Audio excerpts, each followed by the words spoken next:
কিমান আৰু দুখ সহিব, কিমান আৰু অত্যাচাৰ সহ্য কৰিব, কিমান দিনলৈকে নিৰহী লোকে এনেদৰে দুখ কষ্ট ভোগ কৰিব, কিমান দিনলৈকে হাতীৰ হাতত নিৰহী লোকে প্ৰাণ দিব। এক ভাবিব নোৱাৰা 1,00,000 টকীয়া প্ৰশ্নৰ উত্তৰ কোনে দিব? হয়, নমস্কাৰ প্ৰিয় বন্ধু বান্ধৱীসকল, মই এতিয়া উপস্থিত আছোঁ গোৱালপাৰা জিলা মৰনৈ থানা অন্তৰ্গত লালাবৰী বেলবৰী গাঁৱত। আৰু আজি ৰাতিপুৱাই আপোনালোকক কিছু দুখৰ খবৰৰ মাজত মই ভিডিঅ' দিবলৈ চেষ্টা কৰিছোঁ। সেই ভিডিঅ'টো আপোনালোকে চাব বুলি আশা কৰিছোঁ।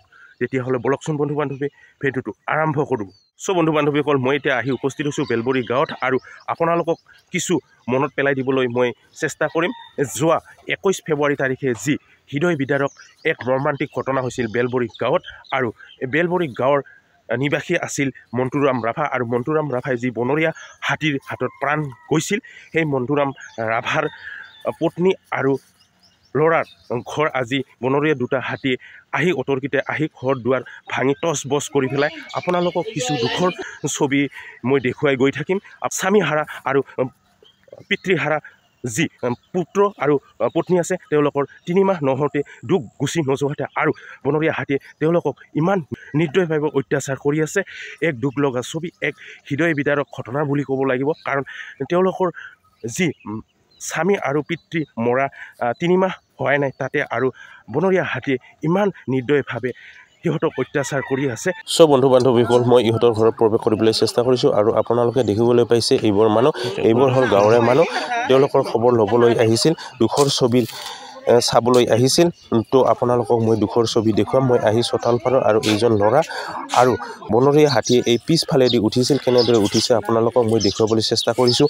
আৰু প্ৰথম ঘৰটো এইটোৱে পাইছিল আৰু এই ঘৰটো ভাঙি পেলাইছিল। আৰু যোৱা 21 ফেব্ৰুৱাৰী তাৰিখে যি এইখন ঘৰতে মৰ্মান্তিক হৃদয় বিদাৰক ঘটনা হৈছিল, আৰু এই মৰ্মান্তিক আৰু হৃদয় বিদাৰক হোৱা ঘটনাৰ ঘৰখন আছিল এইখনে, আৰু এই ঘৰখনকে ভাঙি পেলাইছিল বনৰীয়া হাতী দুটাই।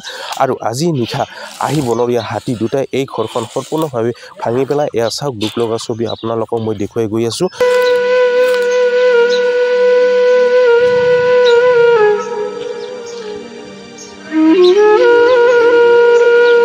ঘটনাটো কিমানমান বজাত হৈছিল?